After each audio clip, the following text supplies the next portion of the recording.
Uma boa noite a todos e todas.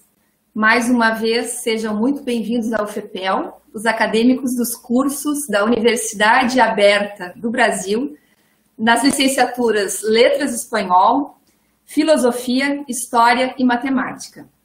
Eu sou a professora Silvia Pritvent, coordenadora do curso de Licenciatura em Matemática à Distância, e juntamente com os meus colegas, professor Edgar Gandra, que é o coordenador da Universidade Aberta do Brasil na UFPEL, juntamente também com o professor Tiago Amorim, que é o seu coordenador adjunto, ainda o professor Javier Luzardo, coordenador do curso de Letras Espanhol, e o professor Marcos Silveira, coordenador de História. Inicialmente daremos as boas-vindas a todos e todas e na sequência teremos a palestra com a professora Carla Ottfelcher, dando assim o fechamento da disciplina Introdução à Vida Acadêmica, ministrada por ela, professora Carla, e pelo professor Daniel, que trouxeram informações e orientações importantes e necessárias para que vocês conhecessem um pouco da nossa instituição. Muito obrigada aos professores pela condução desta disciplina. Eu acompanhei um pouco a mesma, li algumas mensagens dos alunos falando da importância dessas informações iniciais da vida acadêmica que se inicia neste semestre letivo.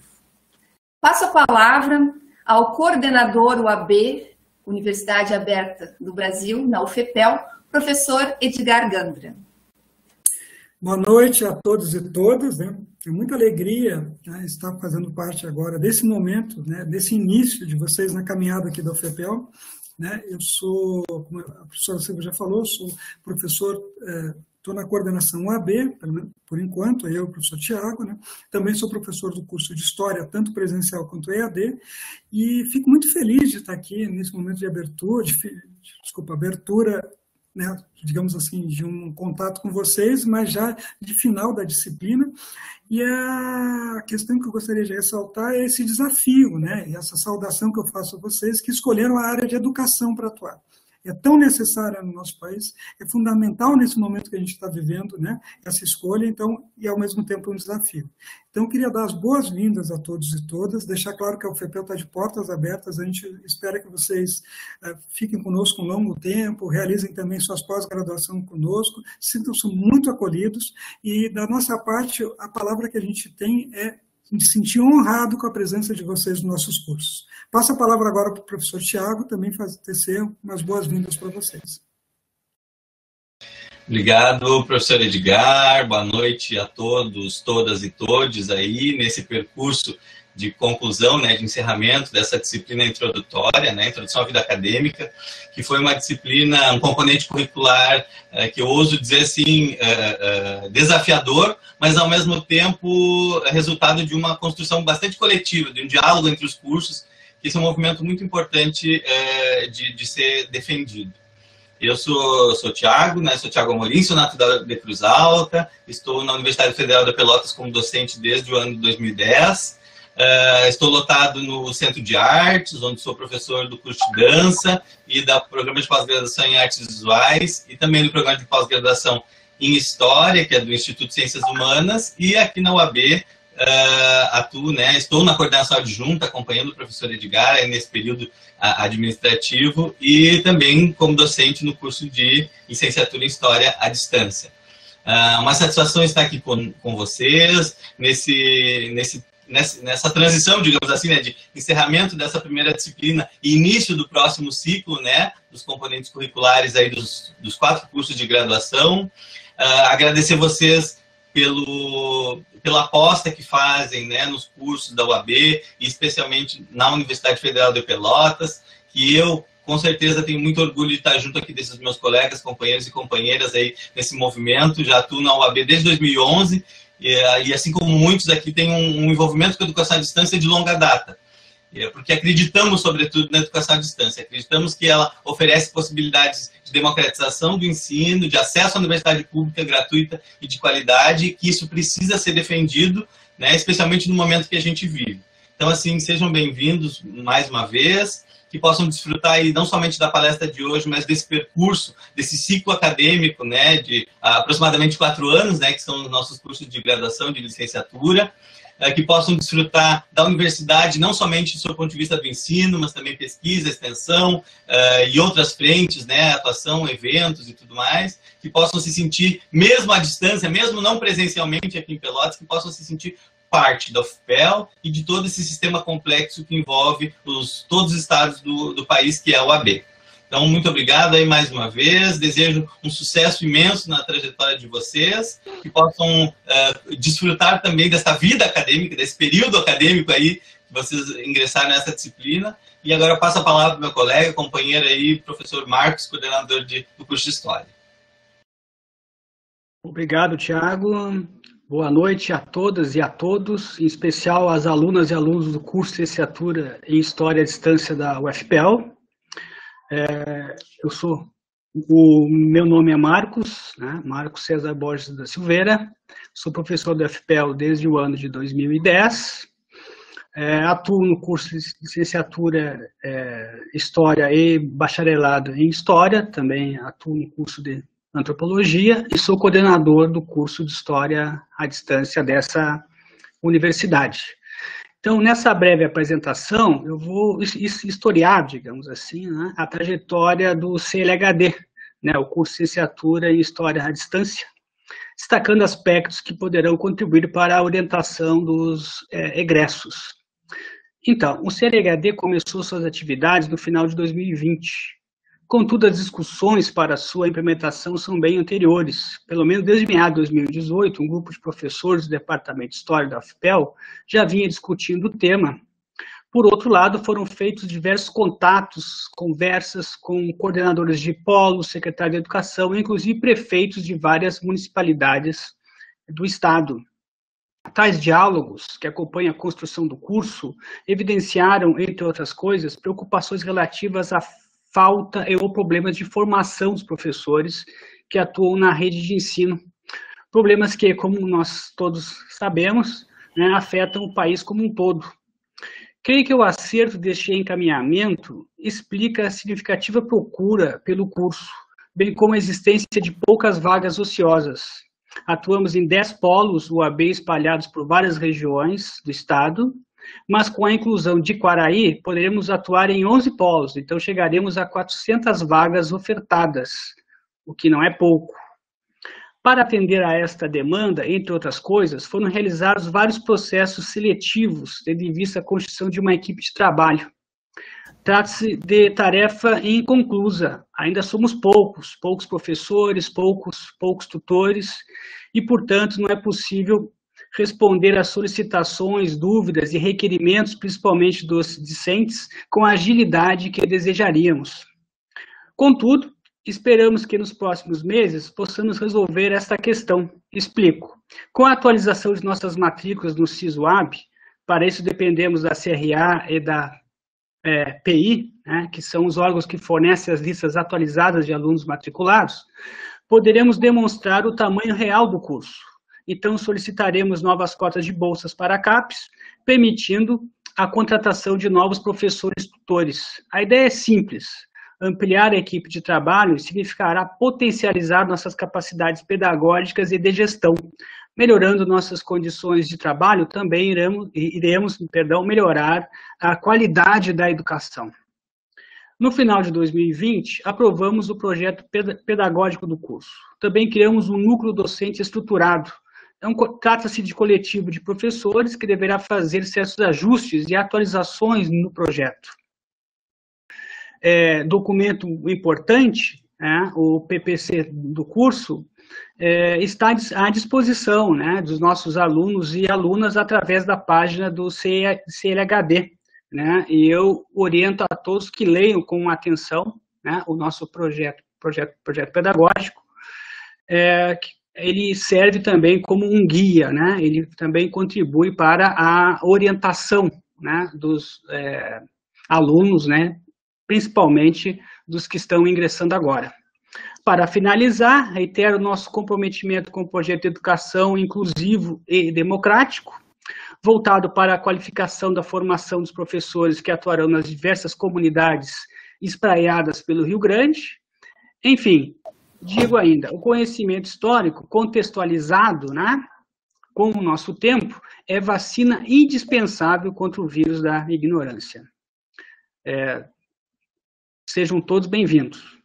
Então, finalizo aqui a minha breve apresentação, né, e passo, então, a fala para o professor Javier. Perdão, Javier. Sem problemas, Marcos. Muito obrigado, então, pela palavra. Então, boa noite a todos os que estão nos visualizando neste momento e ouvindo. Meu nome é Javier Luzardo, eu estou como coordenador no momento do curso de Espanhol à distância da Universidade Federal de Pelotas, formado também em Letras Espanhol-Português, mestrado e doutorado em Linguística Aplicada na área de Sociologia, Fonética e Fonologia. Bom, o nosso curso ele teve início em 2005, basicamente com um grupo de professores atuando na área da REGESD, né, Rede Gaúcha de Ensino Superior à Distância, e a partir de 2009, então, consolidamos o curso de espanhol dentro da proposta da Universidade Aberta do Brasil. E desde 2009, então, estamos trabalhando junto com os colegas, né, o Edgar também já há um bom tempo, o Thiago e a Silvia, inclusive, né, se eu não me engano, desde 2009, estamos, 2009, 2010, trabalhando nesse setor de ensino à distância.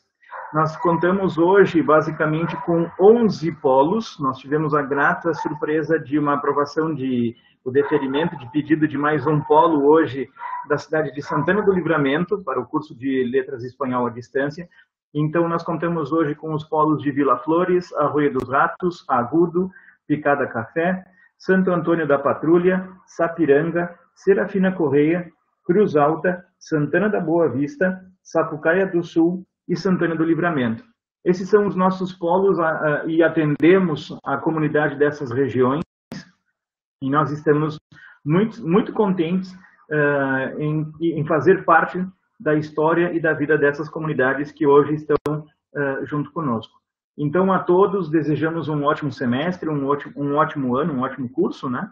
E estamos à disposição sempre que for necessário para que possa atender as demandas, né, dos nossos alunos do curso de Letras Espanhol. Então, repasso então a palavra à professora Silvia, coordenadora, né, do curso de Matemática, e agradeço pela participação.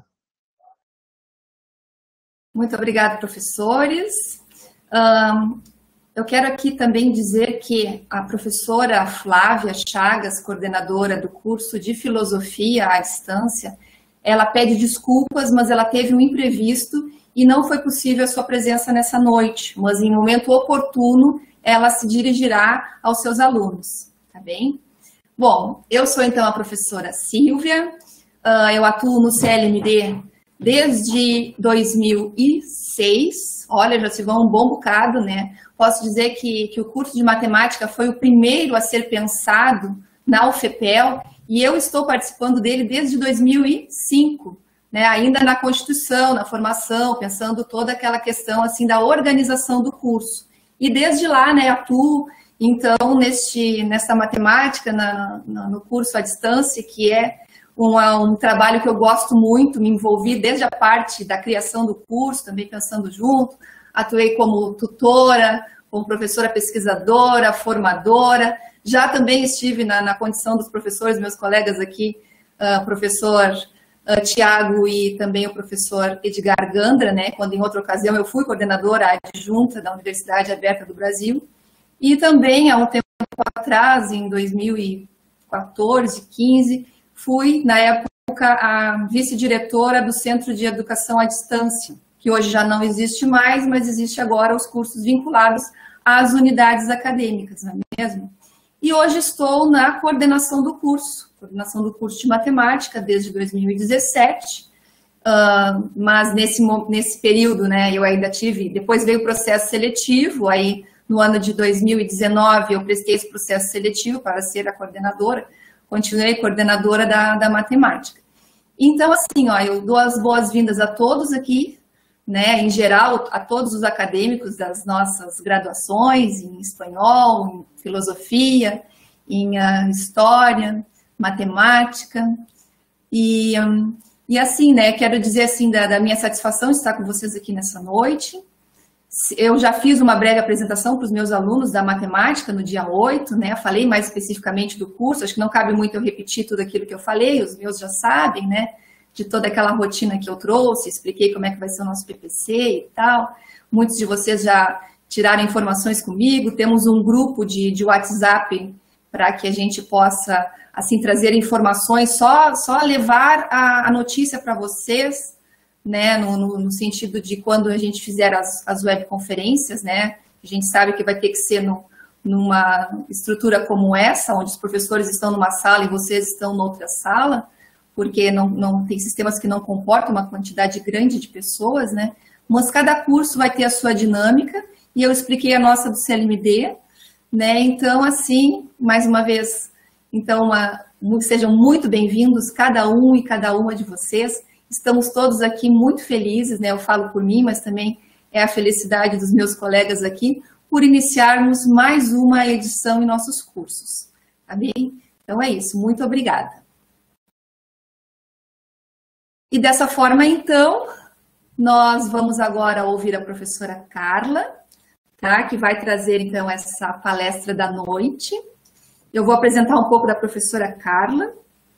Ela é a professora também do curso de licenciatura em matemática, juntamente com o professor Daniel, que ministraram essa disciplina de introdução à vida acadêmica.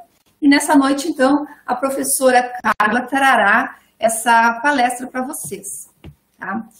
Apresentando um pouco, a professora Carla Denise Ott-Felcher, ela é licenciada em matemática pela Universidade Católica de Pelotas, especialista em educação matemática pela mesma universidade, especialista em pedagogia, gestora com ênfase em administração, supervisão e orientação educacional pelas faculdades integradas da rede de ensino Univest de Santa Catarina. Ela é especialista em mídias na educação pela UAB-UFPEL, mestra em políticas e gestão da educação pela Universidade de Montevidéu, mestra em ensino de ciências e matemática pelo PPGCM da Universidade Federal de Pelotas, doutora em educação e ciências pela Universidade Federal do Rio Grande do Sul. Atuou como professora do Departamento de Educação Matemática da UFPEL, e atualmente ela é professora formadora do curso de licenciatura em matemática. Professora Carla, seja muito bem-vinda. Estamos ansiosos para ouvi-la. Boa noite. Boa noite, professora Silvia. Boa noite a todos os presentes. É uma alegria muito grande estar aqui com todos vocês. No momento que a gente vive uma situação tão triste, né, no nosso país, mas ao mesmo tempo um momento de alegria, está concluindo esta disciplina, Introdução à Vida Acadêmica, essa disciplina que eu ministrei com o professor Daniel. Há algumas centenas de acadêmicos que estão, né, alguns iniciando uma licenciatura, outros retornando para mais uma licenciatura. Nós temos alguns que estão, então, encarando a sua terceira licenciatura. Então, nesse grupo de algumas centenas de acadêmicos, a gente tem um público bastante diversificado, que eu tive a oportunidade de trabalhar, né, no decorrer destas semanas, e então, nesta semana, concluí esta disciplina, ministrando, então, essa fala para vocês sobre ensino híbrido, da teoria à prática, que é Por que esse tema, né? Porque ele não é algo novo, mas no momento ele está, vamos dizer que, na boca do povo. Não são só os professores, mas a comunidade de um modo geral. Se a gente assistir um pouquinho a TV, a gente vai ver o quanto falam, né, do ensino híbrido, os pais questionam o que é o ensino híbrido, enfim. Como eu escrevi, né, para vocês, pensar um pouquinho sobre o ensino híbrido, é extremamente importante nesse momento que a gente, enquanto professor, precisou se reinventar, precisou apostar em novas metodologias e em novas tecnologias, né, para continuar desempenhando a nossa função de professor. E, na verdade, muitos de vocês que estão aqui nos ouvindo, né, os acadêmicos dos nossos 4 cursos, muitos já são professores, né, e estão em busca da sua segunda formação. E muitos, então, de vocês já estão estudando e, com certeza, já são bastante conhecedores do tema, talvez para outros seja um pouco de novidade. Então, eu organizei essa fala, que vai ser um tanto breve, para a gente encerrar a disciplina de Introdução à Vida Acadêmica, né? E a partir da semana que vem, então, vocês vão se voltar para os seus grupos, né, os seus cursos, e vão continuar, então, trabalhando especificamente, né, as disciplinas dos seus referidos cursos. Mas já saliento que foi uma oportunidade muito rica trabalhar com todos vocês, né, que foi uma experiência muito interessante de perceber o quanto as pessoas, né, o quanto vocês estão buscando cada vez aprender mais e mais. Nós temos neste grupo, né, pessoas com mestrado, pessoas que estão até cursando doutorado e que estão voltando para fazer uma outra licenciatura, ou então agora uma licenciatura, né? E eu li muito nas apresentações de vocês o quanto vocês acreditam na educação, que a educação transforma, assim como eu. Então, pessoal, aqui tem o meu e-mail, aqui tem o meu Instagram, que é um perfil profissional, onde eu também posto algumas coisas relacionadas ao tema e outras coisas mais. Então, pessoal, eu começo falando, né, por que ensino híbrido? Muitos de nós começamos a ouvir falar de ensino híbrido agora nesse período da pandemia, do ensino remoto, tá? Mas, na verdade, o ensino híbrido, ele veio para o Brasil em 2014 com a Lilian Bassic, né, que foi uma das autoras referências no Brasil. A minha fala hoje é muito voltada para o que ela escreve, né? Não é um resumo da fala dela, mas ela é a minha principal referência quando eu estudo ensino híbrido, a Lilian Bassic e o Fernando Trevisani. Então, lá em 2014, quando ela estava fazendo seus estudos de doutorado, ela trouxe a experiência do ensino híbrido dos Estados Unidos, e aí aqui no Brasil, ela reuniu um grupo de professores, então, para aplicar, né, nas suas salas de aula, e daí resultaram livros e tudo mais. Então, na verdade, alguns de nós começamos a ouvir falar de ensino híbrido agora junto com o ensino remoto, mas não é algo novo. E uma coisa muito importante, pessoal, é que, na verdade, o ensino híbrido, ele não surge para uma situação de pandemia, ele não surge para uma situação extrema, ele não surgiu porque os alunos não estão conseguindo ir à escola. Não, o ensino híbrido, ele é, então, uma abordagem, tá?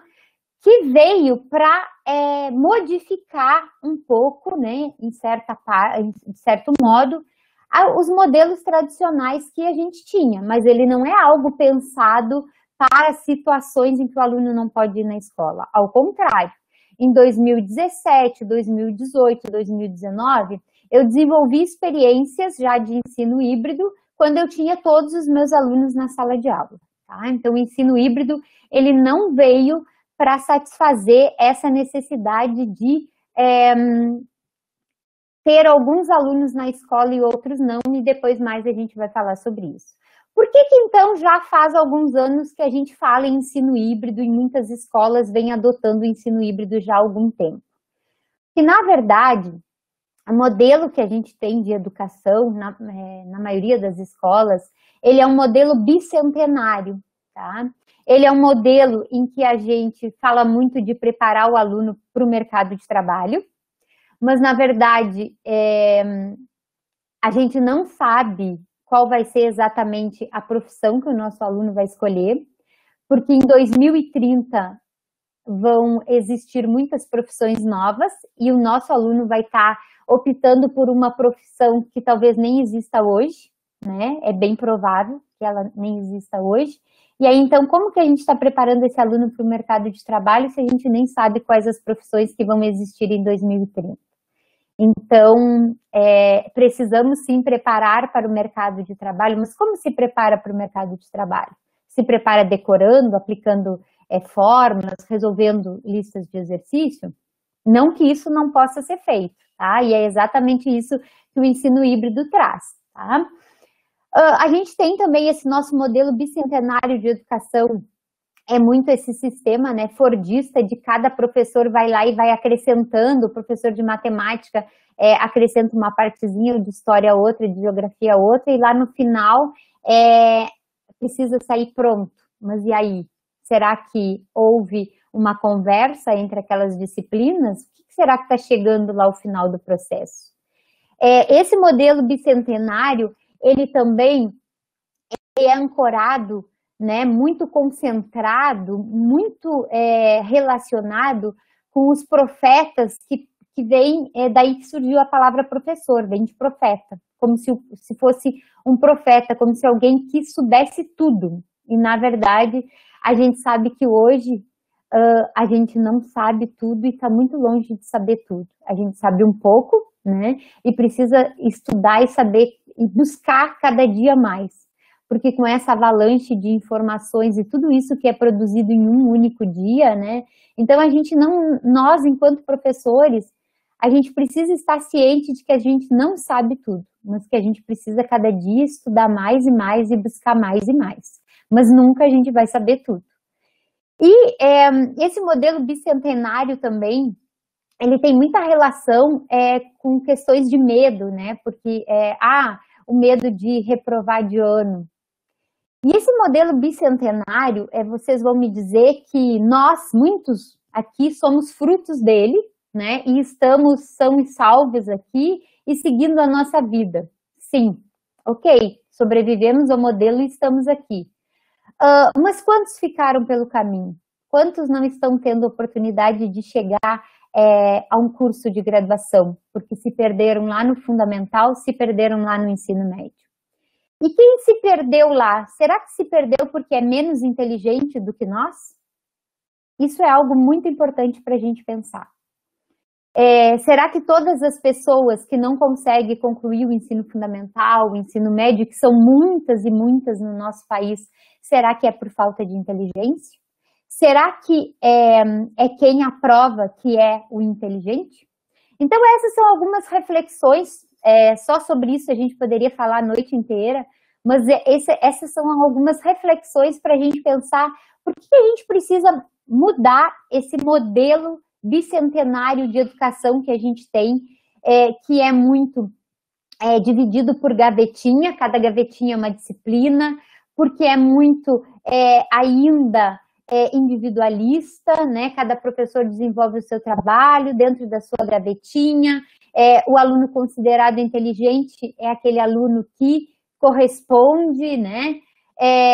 O aluno, muitas vezes, tido como inteligente, na verdade é o aluno que vai se adequar ao sistema, às exigências do sistema. E ele acaba conseguindo a aprovação, às vezes com notas excelentes, porque ele se adequou ao sistema muito bem. Ele conseguiu entrar na caixinha e fazer o que era solicitado.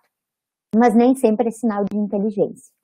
Então, o ensino híbrido, ele vem como uma das possibilidades, tá? Uma das possibilidades. A gente tem várias outras possibilidades para ser adotada, né, para a gente modificar esse modelo bicentenário de educação que a gente tem. Mas uma possibilidade é o ensino híbrido, que eu trago hoje, até porque é uma discussão muito atual, muito presente no momento que a gente vive na sociedade, né? Que as aulas tiveram que ser interrompidas há um ano atrás, em algumas regiões elas voltaram e pararam novamente, né? Enfim.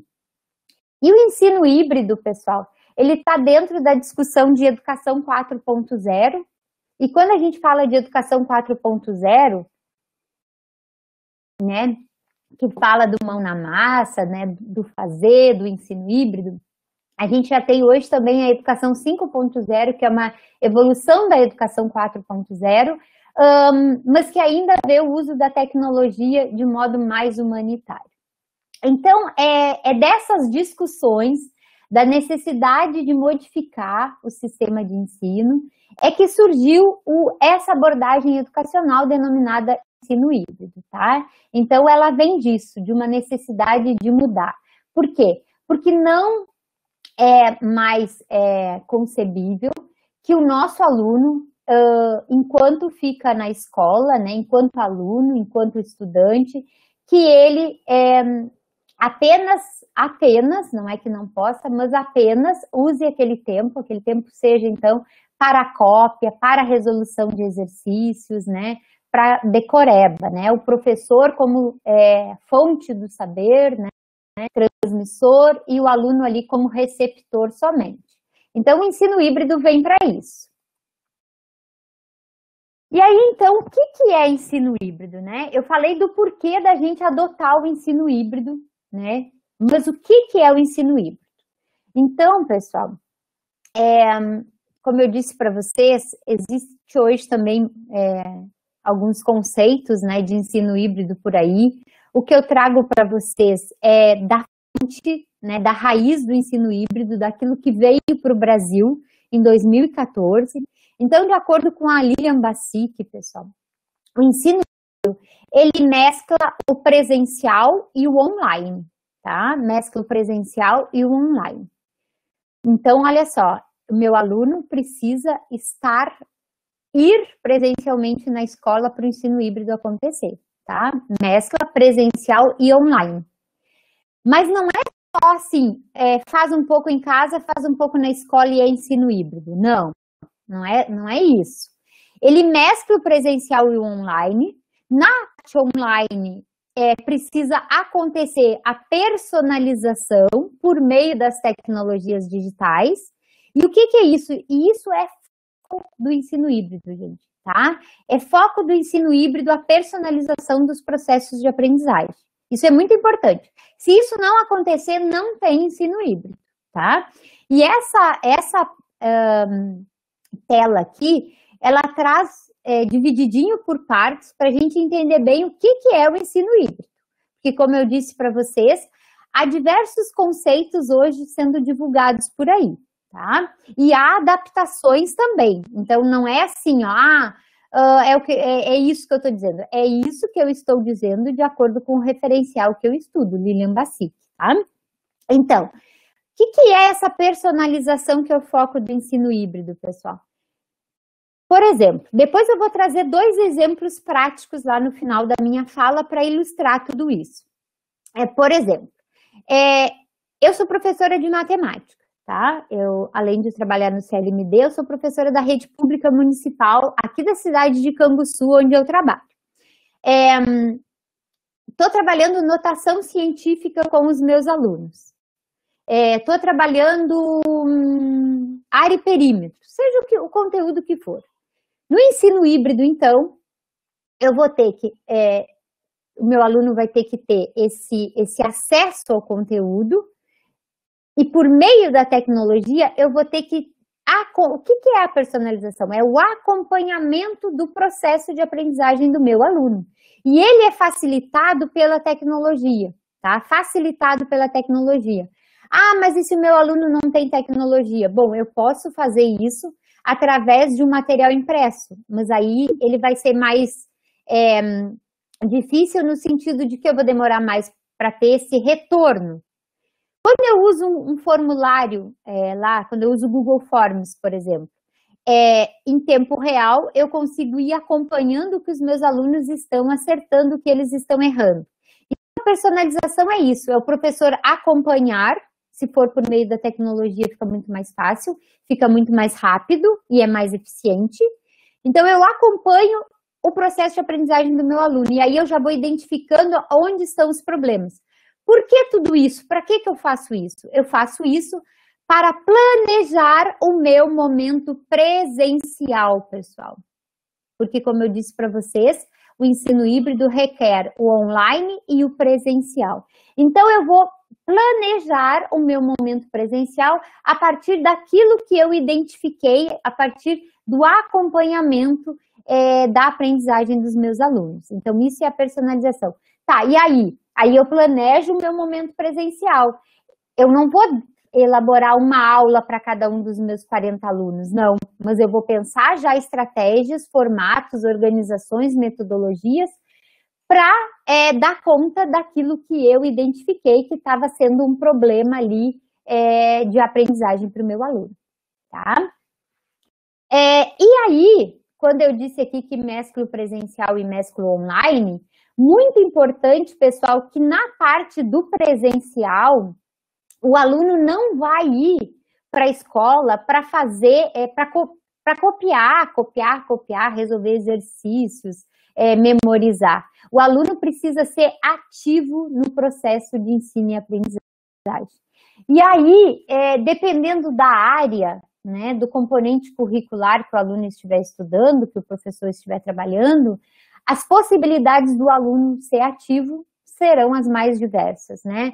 É o trabalho com projetos, é a resolução de problemas, é a criação, né, modelagem matemática, quem trabalha com a matemática. Enfim, cada área vai ter, então, as suas possibilidades, né, de usar metodologias ativas, então, para trabalhar com o seu aluno.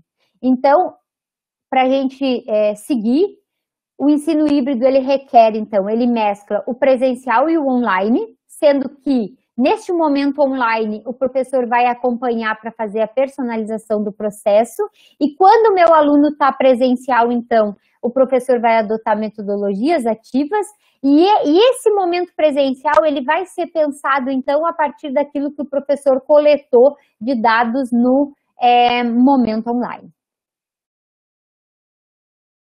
E aí, quando eu falo de metodologias ativas, por que a gente utilizar uma metodologia ativa, né, quando a gente está trabalhando com o ensino híbrido, então, né, e não só quando a gente está trabalhando com o ensino híbrido, em todos os momentos, né, a gente deveria cada vez mais apostar nas metodologias ativas, né, porque a gente sabe que o nosso aluno,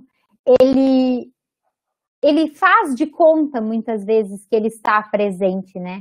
Aí eu ouço muitos professores falar, os meus alunos fecham a câmera e não estão participando da aula, eles fazem de conta que estão participando. Na verdade, presencialmente, isso também acontecia muito, né? O aluno está só de corpo presente na sala de aula. E aí o professor lá, principalmente das disciplinas mais teóricas, o professor muitas vezes usa 2 períodos para passar um texto no quadro para o aluno copiar, né? E aí, às vezes, o aluno nem está copiando, está fazendo de conta que está copiando, está fazendo de conta. Então, isso que acontece hoje no ensino remoto também acontecia no ensino presencial, o aluno fazer de conta que está participando da aula. Mas quando a gente adota uma metodologia ativa que requer a participação do aluno, isso muitas vezes acaba rompendo com aquela estrutura da sala de aula de um aluno atrás do outro e acaba colocando o aluno para trabalhar. E muitos deles gostam e aí acabam participando, e eu sempre que eu uso metodologias ativas na minha sala de aula, eu vejo uma diferença no comportamento dos meus alunos. E alunos que até então eles ficavam esperando para copiar do quadro, acabam se envolvendo. Mas por que utilizar metodologias ativas, gente? Aqui a gente pode ver, essa pirâmide aqui, ela é muito importante para a gente compreender a importância de diversificar e apostar nas metodologias ativas. Porque, na verdade, quando a gente só lê, a gente, pensando num determinado período de tempo, 15 dias, 30 dias, se a gente só leu sobre um assunto, a gente vai reter apenas, depois de um determinado tempo, vamos pensar 15 dias, 30 dias, a gente vai ter retido apenas 10% daquilo que a gente leu. Quando a gente escutou aquilo, a gente vai guardar um pouco mais, 20%, quando a gente viu 30%, quando a gente viu e ouviu 50%. Mas tudo isso aqui, até os 50%, tudo isso aqui está baseado nas nossas metodologias tradicionais em sala de aula, que se baseiam muito, né, no aluno ficar ouvindo e vendo somente, né, lendo, vendo, ouvindo. Agora, quando a gente utiliza outras metodologias, né, metodologias ativas, em que o aluno tem que relacionar, onde o aluno tem que explicar, onde o aluno tem que generalizar, ele tem que utilizar, enfim, debater. Então, aí a gente começa a reter muito mais, e aí vai aumentando 70%, 80%, 95%. E aí, pessoal, o modo como mais a gente aprende é quando a gente ensina outra pessoa. E daí vem a importância da gente trabalhar, por exemplo, a instrução por pares, né? Quando a gente coloca os nossos alunos para trabalhar junto na sala de aula. E vocês que são os nossos acadêmicos aqui, nessa disciplina, eu trouxe para vocês um vídeo que é um depoimento do professor Luciano Coiro, que é egresso da turma UAB 3, do curso de matemática, e o Luciano fala exatamente disso, o quanto para vencer o curso de matemática à distância, ele precisou estudar junto com os seus colegas, né? E isso é muito importante, e é algo que nem sempre a gente utiliza na nossa sala de aula. Então, quando eu ensino para o meu colega, eu estou aprendendo muito sobre aquilo. E aí, pessoal, algumas características, então, para a gente entender bem o que é o ensino híbrido, então. O ensino híbrido, então, ele combina a personalização, que eu já falei para vocês, né, que é pensar individualmente em cada aluno, nas suas dificuldades. Eu tenho que ter um olhar atento para cada um dos meus alunos. Isso não quer dizer que eu vou fazer um planejamento para cada um deles, isso a gente sabe que não existe, não vai acontecer. Mas esse olhar para as dificuldades, para mim saber que eu tenho 4, 5, 6 alunos que estão com aquela dificuldade. Bom, então quando acontecer a minha aula presencial, eu vou propor algum tipo de atividade que vai dar conta daquela dificuldade lá, tá? Então, o ensino híbrido combina a personalização, mas ele trabalha também com a colaboração. Porque no momento presencial é um momento, se no online era o momento do aluno trabalhar sozinho, no momento presencial é o momento da interação, da colaboração, do discutir junto, né? Do construir junto. Então, e a gente sabe que isso é uma necessidade, né, do mundo atual, do século que a gente vive, e inclusive a BNCC traz nas competências gerais também, né, essa questão da cooperação. E a gente sabe que é uma necessidade do século. O ensino híbrido, pessoal, ele requer um currículo em espiral. E nesse sentido, a BNCC já vem colaborando conosco, tá?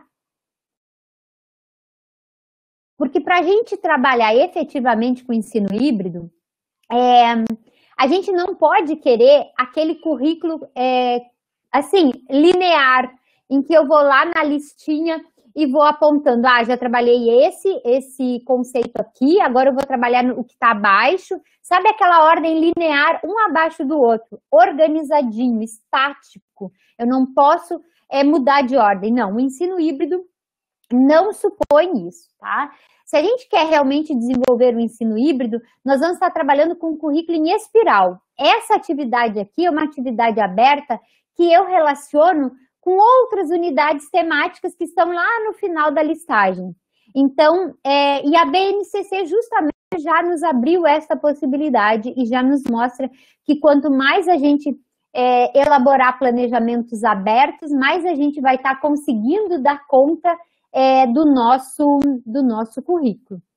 Inclusive, a BNCC, ela traz nos anos seguintes, por exemplo, no 6º, no 7º, no 8º ano, por exemplo, as mesmas habilidades, por exemplo. Mas isso não quer dizer, gente, que eu vou usar aquele mesmo exercício, aquela mesma folhinha no 6º ano, no 7º ano, no 8º ano. Não, não é isso.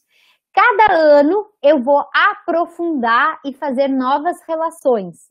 Então, isso é um currículo em espiral e isso tem tudo a ver com essa abordagem do ensino híbrido.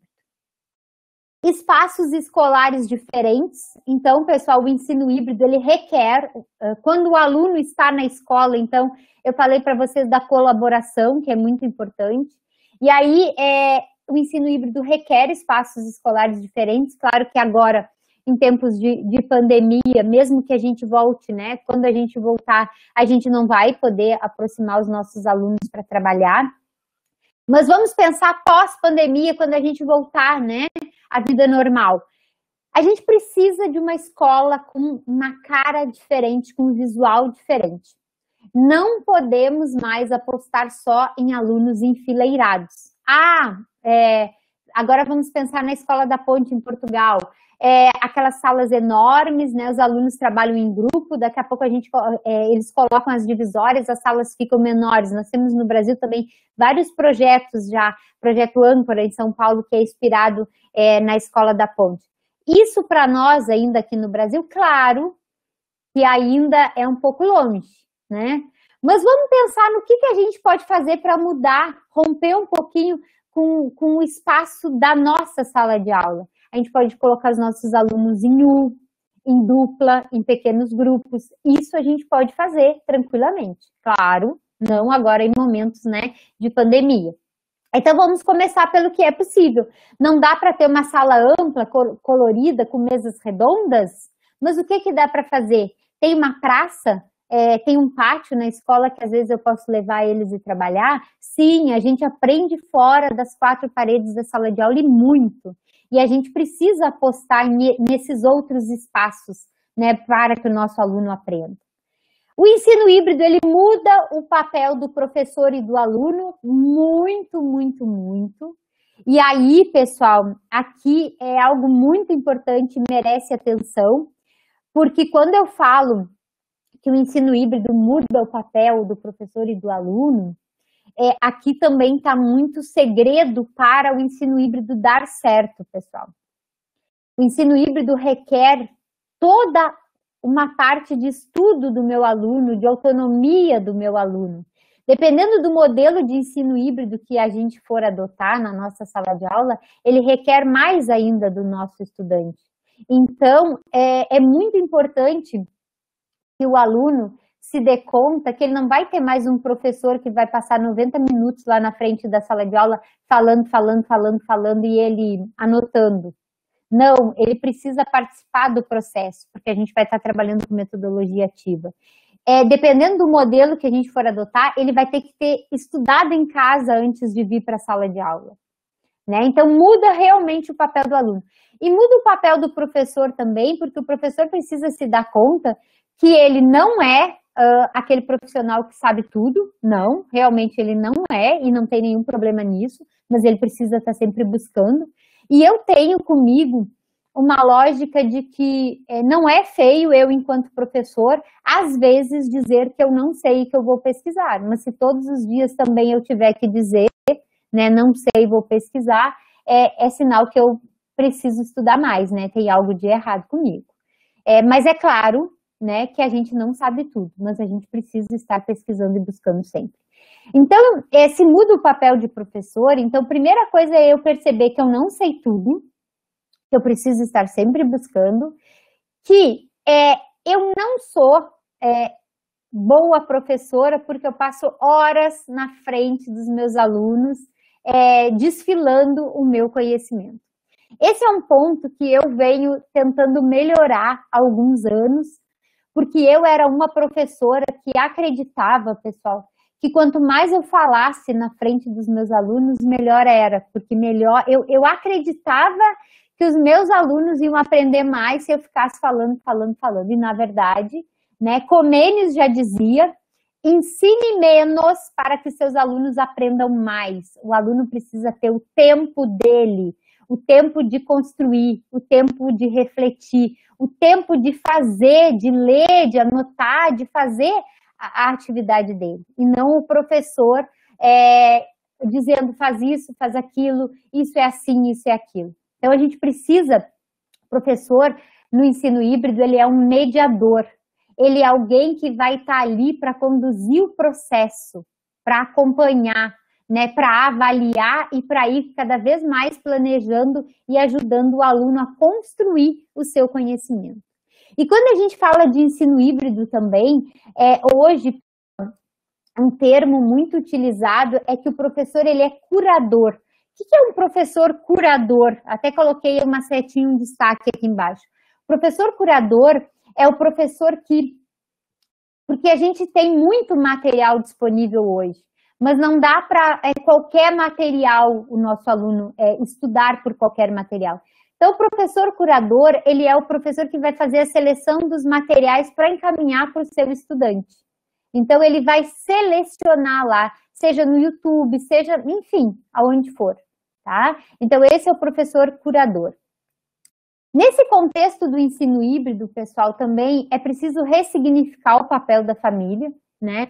A família, ela é importante e não é que a família vai dar aula para os nossos alunos, mas a família precisa ser um aliado da escola, um aliado do professor. Quanto menor o estudante for, mais ele vai precisar desse auxílio da família, no sentido da família proporcionar as condições para que ele faça as atividades. E às vezes até que a família auxilie na realização das atividades, né? E algo muito importante quando a gente fala de ensino híbrido, pessoal, são as tecnologias como potencializadoras da aprendizagem. Bom, aqui no ensino híbrido, as tecnologias, como eu disse antes, elas são fundamentais na personalização do processo de aprendizagem, tá? Se eu tiver a tecnologia, eu consigo personalizar com muito mais rapidez, eficiência, o resultado vai ser muito melhor, muito mais rápido. Se for através de material impresso, vai demorar mais. Tecnologia, o uso da tecnologia, ele também está lá na BNCC, nós temos competências gerais voltadas para isso. Mas quando eu uso a tecnologia com o meu estudante, além do processo de personalização, eu preciso utilizar a tecnologia lá naquelas metodologias ativas. Por exemplo, aqui hoje, imagina claro, nós somos todos adultos, estamos participando de uma live, mas imagina que vocês são meus alunos de 8º, 9º ano, né? E eu vou fazer uma aula de 1h30, mais ou menos, 1h15, 1h30 para esses alunos. A gente precisa, ou então, um exemplo muito comum nas salas de aula, pessoal. Quando chegaram os projetores multimídia nas escolas, os professores começaram a falar, agora, né, a gente tem tecnologia, a gente, né, tem o projetor. Não que não seja bom, pessoal, é ótimo. Mas muito professor utiliza o projetor para o aluno copiar. Ele projeta lá no telão e o aluno copia do telão para o caderno. Esse uso da tecnologia, ele é um uso que está vinculado ao sistema tradicional da cópia. Então, isso não é potencializar os processos de aprendizagem. Quando o meu aluno, ele poderia copiar do quadro, ele poderia copiar do livro didático, da folha impressa. Então, eu preciso utilizar a tecnologia para potencializar. Eu preciso usar ela para fazer coisas que eu não poderia fazer sem o uso dela. E aí não tem problema, eu uso a minha apresentação com os tópicos principais, com imagens, mas eu não vou ficar esperando que o meu aluno fique 2 horas copiando do slide para o caderno, porque daí é simplesmente reproduzir a aula tradicional por meio de uma tecnologia, né? Às vezes a gente tem uma aula rica em tecnologia, mas que não é uma metodologia ativa, que o aluno não está construindo conceito. Isso é muito importante, pessoal. A aula rica em tecnologias é uma coisa.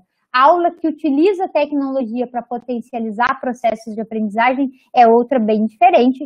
E é esse potencializar que a gente quer. Quando a gente fala do uso da tecnologia, é pensando no potencializar as aprendizagens, né? Então, no momento que eu dou um vídeo para o meu aluno assistir na aula, mas é um vídeo que reproduz exatamente a minha explicação sobre monômios, não traz nada de novo. Qual a importância de usar aquele vídeo? Então, algumas reflexões para a gente pensar. E aí, dando continuidade, pessoal, então, eu já falei para vocês do quanto há ideias um pouco diferentes e, às vezes, até errada de ensino híbrido, tá? Então, vamos desmistificar um pouquinho algumas concepções que se tem de ensino híbrido. Primeiro, ensino remoto não é sinônimo de ensino híbrido, tá? Ensino remoto é uma modalidade de ensino que se consagrou em 2020 e graças, né, felizmente a gente conseguiu, com todos os seus problemas, com todos os seus desafios, que bom que se implementou o ensino híbrido, né, porque foi bem problemático, é ainda, né, mas que bom que se teve essa saída, porque senão os prejuízos para o processo de ensino e aprendizagem seriam ainda maiores, tá? Então, que bom que existe o ensino remoto quando, né, não se tem a possibilidade de ir para a escola. Mas ensino remoto e ensino híbrido são bem diferentes, tá? Não tem nada de sinônimo aí. O ensino remoto é uma modalidade que se consagrou e que se faz o ensino remoto, vamos dizer assim, do jeito que foi possível fazer. Se fez do jeito que era possível fazer. E agora está se fazendo também do jeito que dá para fazer. Por exemplo, o ano passado, o ensino remoto em muitas escolas se resumiu a envio de arquivo PDF, ou arquivo Word, se fosse o formato que fosse, link de vídeos, tá? Ok, perfeito. Em algumas escolas, nem desse modo aconteceu, porque os alunos não tinham internet, gente. O ensino remoto se deu através de envio, entrega de material impresso. Então, em outras realidades, o ensino remoto aconteceu, combinando momentos síncronos, como esse aqui nosso agora, e momentos assíncronos, né? E uma diversidade de material. Enfim, ensino remoto, então, ele vinha acontecendo de várias maneiras e está esse ano ainda acontecendo. Já o ensino híbrido é tudo isso que eu falei para vocês. Ele mescla o presencial e o à distância, ele trabalha com a personalização e o aluno, quando vai na escola, ele é ativo no processo. Então, não são sinônimos, tá? Aí também, assim, ó, uma concepção que a gente precisa desmistificar, que se o aluno faz alguma atividade em casa e alguma na escola, é ensino híbrido. Também não. Vou ilustrar essa fala para vocês, que eu já ouvi muitos professores falarem. Eu já venho adotando ensino híbrido há muitos anos, professora Carla. Porque já há muitos anos, eu dava os exercícios para os meus alunos fazerem em casa e eu corrigia na aula. Outra fala. Os meus alunos liam o texto em casa e a gente discutia o texto na aula. Que bom que tu já fazia isso enquanto professor. Tu já usava, então tu já trabalhava com tarefas para casa. E o teu aluno, com certeza, ele já vai estar mais ligado com mais condições no ensino híbrido. Mas isso não é ensino híbrido. Porque faltou a personalização, faltou o aluno ser ativo. Então, fazer alguma coisa em casa e fazer outra na escola não é ensino híbrido. E a terceira concepção que a gente precisa desmistificar, pessoal, e essa aqui, eu tenho visto assim muito no momento atual, e muito em escolas privadas vem acontecendo isso, tá? A gente sabe que muitas vezes vem acontecendo aquilo que dá para acontecer diante das condições que se tem, das possibilidades que se tem. Algumas escolas privadas, o que eles fazem? Parte dos alunos ficam em casa e parte dos alunos ficam na escola. E aí o que acontece? O professor fica na sala de aula transmitindo, então, fazendo uma transmissão ao vivo do que ele está fazendo na sala de aula para os alunos que estão em casa. Isso é ensino híbrido, gente? Baseado no que eu falei, é ensino híbrido? Não é ensino híbrido, tá? Não é ensino híbrido porque, vamos lá de novo, o aluno, a gente precisa mesclar o presencial e o online. No online, o professor precisa coletar os dados, acompanhar o processo para planejar o presencial. Então, essa transmissão de aula ao vivo da escola para casa não é ensino híbrido. Inclusive, essa é uma modalidade de ensino, sim, que vem acontecendo, porque muitas vezes é o que dá para acontecer. Eu não estou aqui para julgar o que vem acontecendo, pessoal, porque eu que trabalho em escola pública, eu sei o quanto muitas vezes a gente faz aquilo que dá para fazer, que o sistema possibilita, tá? Então, não é no sentido de julgar, mas é é para dizer que isso não é ensino híbrido, tá? E o que os autores, qual é a crítica dos autores em relação a essa modalidade de ensino? Porque, na verdade, o professor, ele acaba não conseguindo fazer um trabalho efetivo, nem com os que estão na sala de aula, nem com os que estão em casa, porque o planejamento para a sala de aula e o planejamento para casa, ele requer atenção especial, ele precisa ser diferente. Então, o professor acaba se desdobrando em 2 espaços e não dando conta de nenhum exatamente. Mas, enfim, é o que acontece muitas vezes, porque é o que dá para fazer. E dando continuidade, então, pessoal, e aí eu acho muito importante destacar para vocês que quando eu falo de ensino híbrido, e eu tenho um artigo publicado sobre isso, porque eu já desenvolvi experiências tanto no ensino superior quanto nos anos finais, pessoal. Eu tenho um artigo publicado que é a sala de aula invertida com alguns colegas, a sala de aula invertida no ensino de polígonos, uma atividade que eu desenvolvi com uma turma de 8º ano. Então, para vocês verem, uma turma de 8º ano no ano de 2019. Então, para vocês verem que o ensino híbrido já tem um tempo, tá? Eu desenvolvi essa experiência em 2019. Então, quando eu defendo o ensino híbrido, e eu acho, sim, que é uma abordagem muito importante para a gente conhecer e para a gente utilizar, eu não estou dizendo que a gente vai abolir a leitura, a cópia, os exercícios, não. Até porque, olha aqui, ó, tá bem presente aqui na minha imagem, que a gente continua trabalhando com todas essas coisas, pessoal. O aluno vai ler, vai copiar, vai responder, vai fazer os exercícios, mas a gente também precisa apostar em outras possibilidades. A gente precisa diversificar o processo de ensino e aprendizagem. E aí a gente pode e deve trabalhar com debates, com orientações, com seminários, com ferramentas digitais, com pesquisa, com projeto, né, com resolução de problemas, enfim, de acordo com o componente curricular que a gente vai trabalhar, com a habilidade que a gente quer desenvolver, né, a gente precisa pensar outros meios que vão além, sim, da leitura, da cópia, da resolução de exercícios. Até porque hoje, pessoal, praticamente tudo que alguém ensina ou aprende já está disponível no YouTube. Então, a gente precisa aproveitar esse conhecimento que já está disponível, né? Aproveitar de modo eficiente e usar esse tempo com o nosso aluno também para outras atividades.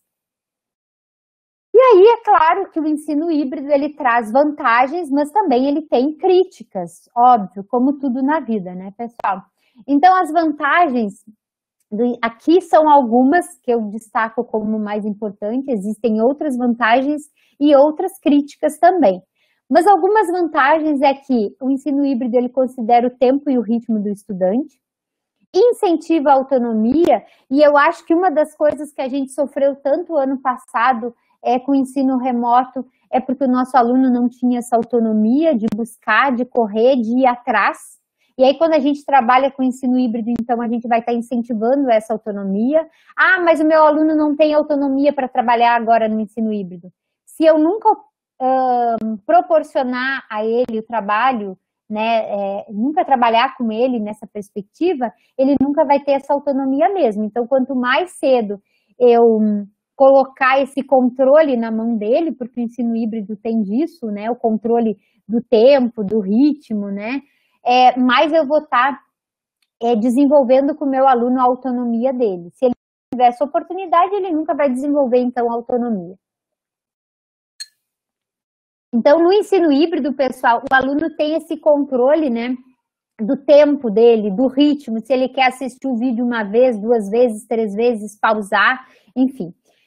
O tempo presencial dedicado ao aprofundamento dos conceitos, que era isso que eu estava falando para vocês.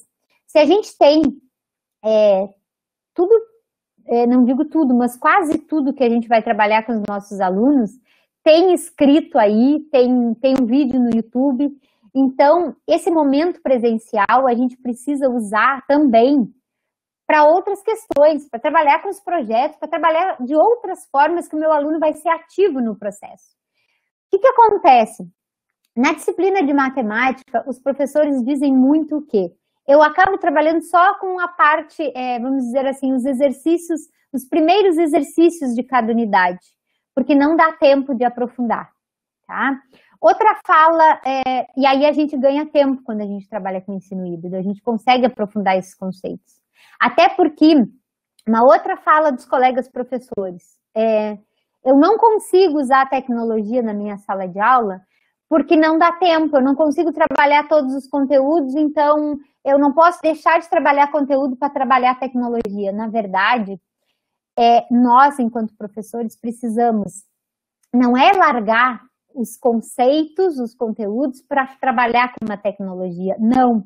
É usar a tecnologia, é usar as metodologias mais diversificadas para trabalhar aqueles conceitos que eu quero. Não é uma aula de conceito e uma aula de tecnologia, não. As coisas precisam conversar. E eu preciso, então, eu tenho este conceito para trabalhar. Qual é a metodologia mais adequada? Tá? Porque aí sim, aí eu ganho tempo e aí eu consigo aprofundar os conceitos. Mas, claro, como eu já disse, tem críticas também, a dependência das tecnologias digitais, né? Então, quando o ensino híbrido requer o uso da tecnologia digital, dependendo do modelo, uso em casa ou uso na escola. Então, se a gente não tem a tecnologia digital, isso dificulta um pouco, né? Mas hoje a BNCC traz a importância da tecnologia, o século XXI está aí a tecnologia, né, em tudo, então é muito importante, mas claro que a falta dela é um problema, né, ao ensino híbrido. A dificuldade do aluno trabalhar online, essa parte que o aluno trabalha em casa, né, ele tem o tempo dele para assistir o vídeo, para fazer os exercícios, para ler o texto, e aí às vezes o tempo é ele que faz, e ele não consegue se organizar com esse tempo. Mas isso também como eu disse antes, a função da autonomia, né? Aos poucos a gente vai desenvolvendo e vai aprendendo. E a banalização da abordagem educacional, que hoje, né, parece que tudo que vem sendo feito é ensino híbrido, né? E aí, pessoal, seguindo então, quando a gente fala de ensino híbrido, a gente tem, como eu já disse, é uma mescla do online e do presencial. E aí tem 4 modelos rotacionais, tá? Que está aqui na esquerda desta imagem. Rotação por estação, laboratório rotacional, sala de aula invertida e rotação individual, tá?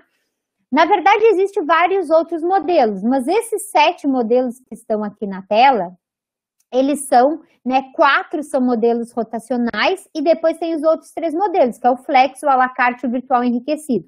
Os mais conhecidos, os mais utilizados são esses 7 modelos. Esses 7 modelos, eles se dividem em 2 grupos, né, que são os modelos sustentados e os modelos disruptivos. Esses modelos sustentados, que é os que estão com a borda em verde, pessoal, são os modelos... O que é um modelo sustentado? É um modelo que traz uma certa inovação para a sala de aula, traz uma inovação, mas não rompe totalmente com aquilo que a gente conhece, aquela estrutura de sala de aula, de escola que a gente tem. Enquanto os modelos disruptivos, pessoal, esses sim, esses trazem realmente, e a gente pode dizer que a sociedade hoje ela está disruptiva, né? Ela balançou, ela mudou as estruturas. Então, esses modelos disruptivos, pessoal, por exemplo, a gente não tem mais aquela noção de turma, sabe? Aqui é o 6º ano. Eu sou a professora de matemática de tal turma. Então, essas coisas mudam nesses modelos disruptivos. Claro que é muito mais fácil a gente começar trabalhando com os modelos sustentados, porque eu vou continuar sendo a professora de matemática, eu vou continuar tendo a minha turma de 6º ano, de 7º ano, de 8º ano, né? Eu vou continuar com o ensino ali organizado daquele modo que tá, turma tal, os meus conteúdos, né? Mas eu vou trazer modelos para minha sala de aula que vão romper um pouco com aquela estrutura do tradicional. Então, eu melhoro o sistema tradicional. Quando eu adoto modelos sustentados, é isso. Eu melhoro o modelo tradicional, mas eu não vou romper de um todo com ele. Então, antes, quando eu dei o exemplo da Escola da Ponte, do projeto Âncora em São Paulo e vários outros, eu estava falando de modelos disruptivos, onde, por exemplo, um aluno do 5º ano, ele pode aprender com um aluno do 9º ano, né? Não tem fixo isso, é só aluno do 6º ano com aluno do 6º ano, né? Eu sou só a professora de matemática, então não me pergunta nada de história, essa atividade é de história. Então, Esses 3 modelos aqui rotacionais, ou rotação por estação, laboratório rotacional e sala de aula invertida, são esses modelos sustentados, tá? São os modelos que geralmente a gente começa a trabalhar com eles, né? E aí depois, então, a gente vai ganhando mais um conhecimento, vai construindo mais, para depois, então, implementar os modelos disruptivos. Fazendo um parênteses aqui, pessoal, hoje a gente ouve muito falar que agora, enfim, o nosso estado aqui do Rio Grande do Sul, tem pessoas assistindo a live que não são do Rio Grande do Sul, porque a gente tem alunos, né, de outros estados, mas o nosso estado teve 3 semanas com bandeira preta, está ainda com bandeira preta, mas enfim.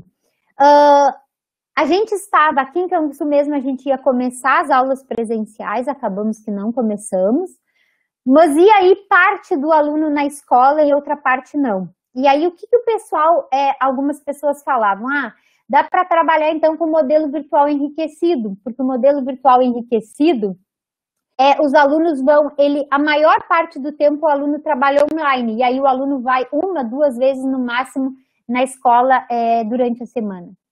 Na verdade, no ensino remoto, a gente pode se inspirar nos modelos de ensino híbrido. A gente pode se inspirar, mas não dá para, nesse momento de ensino remoto, enquanto a gente não puder ter todos os nossos alunos na escola, a gente não vai dizer que a gente está trabalhando com ensino híbrido. Inspiração no ensino híbrido para levar para o ensino remoto. É isso que eu tenho feito com os meus alunos. Eu levo estratégias daqui para o ensino remoto, mas eu não posso dizer exatamente que eu estou trabalhando com o modelo virtual enriquecido, com a sala de aula invertida, seja qual for. Mas, enfim, antes de eu entrar nos exemplos práticos, vamos lá. Esse modelo virtual enriquecido, então, é um modelo muito centrado nas aulas no online, e o aluno vai um pouco na escola, né? 1 ou 2 dias no máximo, e o professor, então, vai organizar com ele esse momento presencial na escola, porque o professor já fez toda aquela coleta, toda aquela personalização para saber o que fazer nesse momento presencial. O modelo à la carte é quando, por exemplo, o aluno vai escolher alguma disciplina, né, algum componente curricular para cursar online, tá? O modelo flex e o rotação individual, pessoal, eles são modelos muito semelhantes. O professor combina com o aluno uma agenda de estudos, só que num dos casos tem uma ordem e no outro não tem ordem os estudos. Mas é algo muito pensado individualmente, o professor e o aluno, tá? É uma agenda individual. Por isso, esses 4 que eu falei agora são modelos disruptivos, porque é um planejamento muito individual do professor com o aluno. O professor escolhe, o aluno escolhe que disciplina ele quer cursar online, né? O aluno vai na escola 1, 2 dias. Então, isso são modelos disruptivos. Os modelos, então, mais conhecidos nossos, né? Não digo mais conhecidos, mas que mais a gente consegue utilizar ainda, porque no Brasil a gente tem ainda, né, muito preso, está muito arraigado na nossa concepção de escola, muito turma do 6º ano, do 7º, do 8º, né? Então, o que mais a gente tem utilizado, a maior parte das publicações, se a gente for ver, né, é a rotação por estação, o laboratório rotacional e a sala de aula invertida. Bom, o que é isso, então? A sala de aula invertida, pessoal, eu sou bastante fã da sala de aula invertida e gosto muito de trabalhar ela combinada com a rotação por estação, tá? Que eu acho que as duas são muito oportunas de serem trabalhadas juntas. A sala de aula invertida, ela tem 3 etapas bem definidas, tá? E aí, aqui, nessas 3 etapas que vão definir se é a sala de aula invertida, na primeira etapa dela, que é a que acontece antes do aluno ir na escola, o aluno precisa fazer os seus estudos antes de chegar na escola, tá? Obrigatoriamente precisa acontecer essa etapa. Então, o professor, curador, ele vai fazer uma seleção de materiais ou vai produzir os seus materiais, vai encaminhar para o seu aluno, né, via ambiente virtual de aprendizagem, seja um ambiente né? É um ambiente, vamos dizer que eu sei que muita gente usa o WhatsApp, né? Antes do ensino remoto, se trabalhava muito com WhatsApp, no ensino remoto também se trabalhou muito. Hoje as escolas estão já, depois de passar um ano com o ensino remoto, as escolas já estão buscando outras alternativas e estão apostando em ambientes virtuais, então, como o Google Sala de Aula, né, o Classroom e outros ambientes. Então, o professor curador, ele vai fazer essa seleção de material, ou ele vai produzir os seus materiais, ele vai encaminhar para o estudante, que vai fazer o estudo desse material, e aí aqui nós da matemática utilizamos muitos vídeos, mas não quer dizer que precisa ser um vídeo, pode ser a leitura de um texto, pode ser uma animação, pode sim ser vídeo, assiste o vídeo e resolve exercícios, faz uma pesquisa, lê o texto e constrói um mapa mental, enfim. O aluno vai ter aquela aula expositiva que aqui na sala de aula, ela vai acontecer em casa. O aluno sozinho lá com a tecnologia, ele vai então ter acesso ao conhecimento que o professor organizou e mandou para ele. E aí o professor, ou o aluno devolve, ou o aluno vai fazendo lá no Google Forms, mas o professor vai acompanhando esse processo, tá? Isso é a personalização. E aí, no momento, então, presencial, tá? No momento durante, que aqui está chamando de durante, então o aluno vai estar presencialmente na escola, e aí o que acontece? Aí o professor, então, vai trabalhar com as metodologias ativas, ele vai usar parte do tempo dele para o expositivo, para esclarecer dúvidas, para fazer alguma síntese, mas aqui ele vai colocar os alunos para trabalhar em grupo, né, para discutir, para apresentar seminário, para trabalhar com problemas, enfim, com jogos e o que mais ele achar que for conveniente. Então, esse momento presencial, o professor planejou a partir do que ele identificou nessa primeira etapa no antes. E o depois, então, o aluno, então, voltou para a casa dele e aí o aluno vai aprofundar, vai ampliar aqueles conceitos lá, então, que ele já vinha estudando. Então, a sala de aula invertida tem essas 3 etapas e precisa ter essas 3 etapas para ser sala de aula invertida. Então, vejam bem que se o meu aluno, ele não fizer esse estudo antes de vir para a sala de aula, a aprendizagem dele na sala de aula, ela não vai ter, né, o mesmo efeito, o mesmo ganho que teria. Então, por isso que antes, quando eu falei da autonomia, da importância do estudante fazer a parte dele, é muito importante quando a gente fala de sala de aula invertida.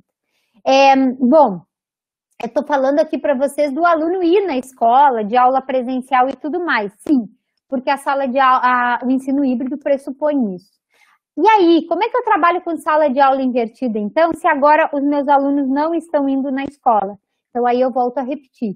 Eu não trabalho com sala de aula invertida, mas eu me inspiro nela, eu adoto as estratégias da sala de aula invertida para trabalhar no ensino remoto. E aí, como é que eu faço? Esse antes aqui, eu mando lá no Google Classroom material para os meus alunos, vídeos, peço para eles assistirem. Isso é muito importante, pessoal. O nosso aluno não sabe assistir vídeo. Ele acha que assistir vídeo de conteúdo é a mesma coisa que assistir vídeo lá da série, enfim, seja do que for.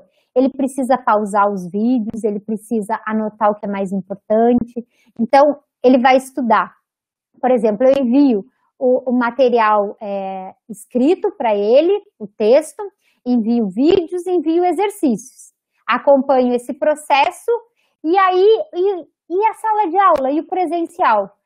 O presencial, pessoal, não é uma questão de substituir a aula presencial, porque não se substitui. Mas o que a gente faz mais próximo da aula presencial para ter essa colaboração? As aulas síncronas, tá?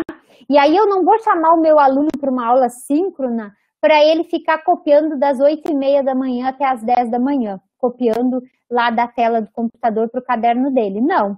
Nessa aula síncrona, se eu estou trabalhando com estratégias da sala de aula invertida, nessa aula síncrona, eu vou aproveitar para fazer jogos, para fazer discussões, para entrevistar o meu aluno, para apresentar um seminário, eu vou usar o Padlet, vou usar o Jamboard, enfim, vou usar possibilidades que o meu aluno possa participar, possa construir, possa interagir com os colegas e com a professora.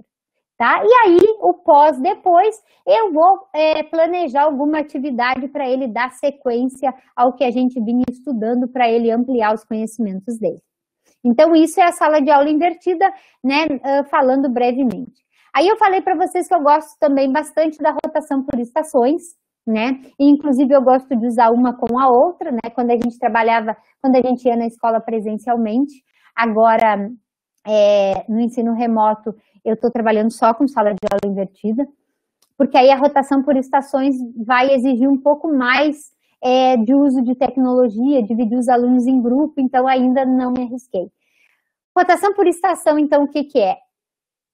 A rotação por estação vem lá daquela ideia dos cantinhos da educação infantil, das oficinas, que as escolas, em época de Dia da Criança, por exemplo, as escolas fazem muito aquela atividade de cada sala de aula tem uma oficina diferente, uma atividade diferente.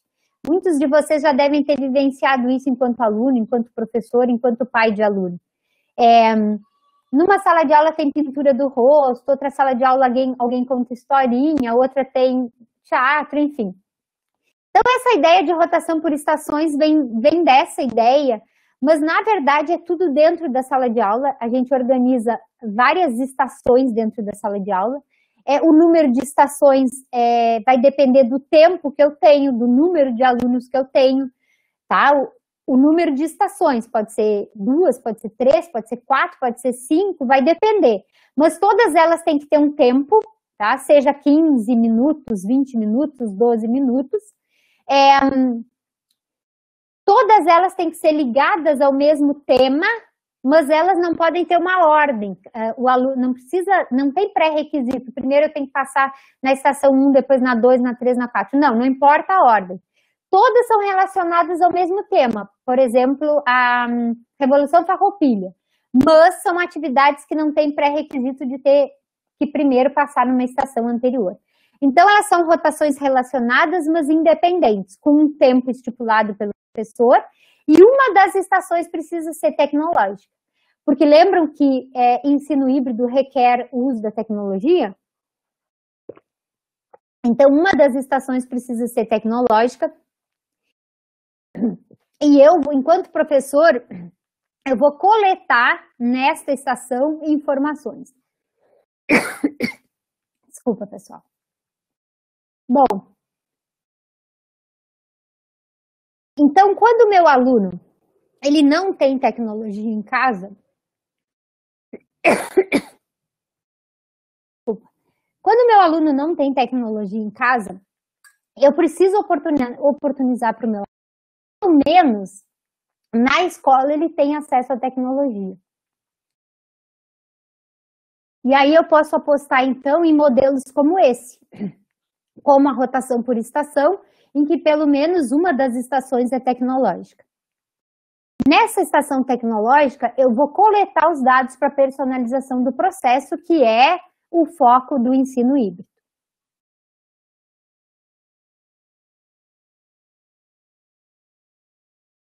E aqui, pessoal, então vamos nos encaminhando aqui para os modelos, né? Para 2 exemplos de modelos de ensino híbrido, tá? Trouxe alguns exemplos aqui para ilustrar o que eu falei para vocês, porque o título da nossa fala era Ensino Híbrido da Teoria à Prática. Então, vamos a 2 exemplos. Esse exemplo aqui, pessoal, é um exemplo que eu trabalhei. Eu não desenvolvi ele exatamente assim, eu dei uma adaptada, mas mais ou menos isso. Então, eu trabalhei com sala de aula invertida e com rotação por estações junto, tá? Eu desenvolvi no ensino superior e o conteúdo que eu trabalhei, pessoal, era normas da ABNT, tá?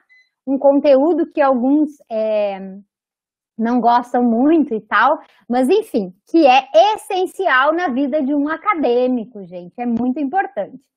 Então, como é que eu trabalhei esse conteúdo?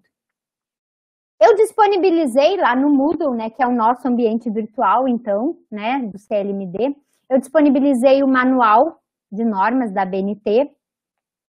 Eu produzi um vídeo destacando o que era principal e eu dei ênfase às citações diretas, indiretas, citação longa, curta, porque eu, pela minha experiência, eu já sei que esse é um ponto em que os alunos apresentam um pouco de dificuldade, então eu já fiz o vídeo dando ênfase a essas questões. Além disso, pessoal, eu coloquei 5 questões no Google Forms, né, para que os alunos respondessem lá 5 questões que abrangessem, então, os nossos estudos, para que os alunos respondessem, para mim já identificar as dificuldades deles, então, para mim planejar a minha aula presencial. A minha aula presencial, então, aí vejam que aqui aconteceu a rotação por estação. Se fosse só a sala de aula invertida, se não tivesse rotação por estação, aqui vocês não iam estar enxergando essa estação 1, 2, 3, 4. Não ia acontecer essa coisa do aluno ficar trocando de lugar e indo de uma estação para outra. Não aconteceria isso. O aluno aqui nesse presencial, ele ia desenvolver as atividades, sem a ideia da rotação, tá? E aí poderia ou não ter tecnologia, tá? Mas como os 2 modelos aqui junto, 2 modelos sustentados, aqui na parte presencial, então, na estação 1 eu tinha um quiz que é aquele jogo de perguntas e respostas, onde eu estava, então, eu ia ter a possibilidade de coletar dados para acompanhar o processo do meu aluno, coisa que eu também já tinha feito aqui nesse antes da aula presencial. Na estação 2, então, os meus alunos tinham que criar um mapa mental, né, destacando lá o que eles tinham estudado sobre a BNT. Na estação 3, então, eu deixei, né, porque aí eu organizei a sala com 4 mesas, né, 4 grupos, 4 espaços. Eles tinham, então, nesse momento aí, nessa estação 3, a gente pode dar um nome para as estações, pode dar um número, pode dar uma cor, aí vai da criatividade do professor, tá? Essa estação 3 eu deixei impresso em cima da mesa textos com supostos erros, né, quanto à formatação, para que eles justamente se dessem conta, não tem essas aspas aqui, essa fonte aqui está menor que o devido. E na estação 4, pessoal, eles sentavam então comigo para conversar sobre o assunto. O que a gente vai usar nessas estações é muito livre, pessoal. Por que a rotação por estação acaba sendo uma possibilidade boa nas escolas? Porque tu não precisa ter muita tecnologia, se tu tem um computador, né, já dá para te fazer rotação por estação na sala de aula. Se tu tem alguns alunos com celular, ótimo, né? Tem a possibilidade de tu estar em uma das rotações para esclarecer as dúvidas dos alunos, para conversar com eles sobre aquelas questões. Então, aqui é muito diversificado o que dá para fazer, tá? De acordo com o objetivo que se tem. Lembrando que cada estação, que todas as estações, elas têm o mesmo tempo, seja 12, 15, 20 minutos. Mas eu só tenho uma aula de 45 minutos, professora, como é que eu vou fazer rotação por estação? Faz 2 rotações, quer dizer, 2 estações hoje, de repente, amanhã tu tem mais 2 aulas, tu faz mais 2 estações, tá? Precisa jogar um pouco nesse sentido.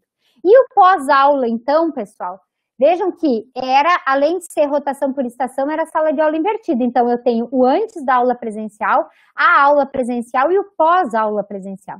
Então, no pós-aula presencial, eles tinham que escrever um texto falando sobre a importância da pesquisa, usando as normas da BNT neste texto. A importância da pesquisa a gente já tinha estudado anteriormente, né? E esse texto precisava ser escrito, então, em grupo no Google Drive, tá? E era uma atividade avaliativa da disciplina.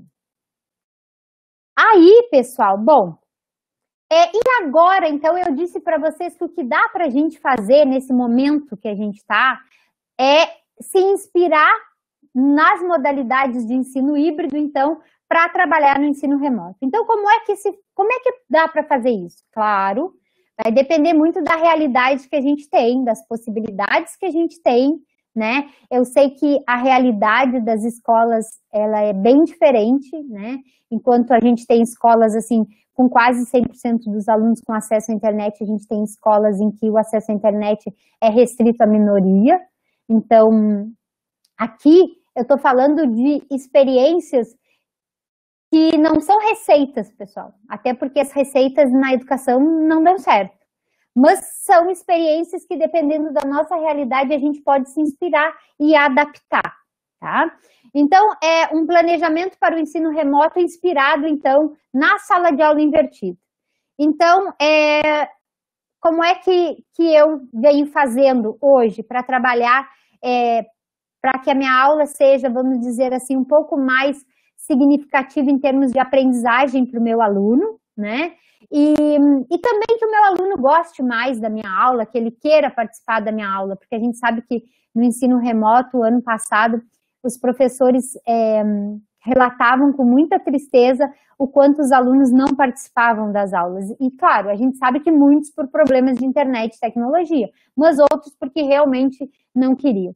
Então, como melhorar esse ensino remoto, pessoal? Como deixar esse ensino remoto mais atrativo um pouco?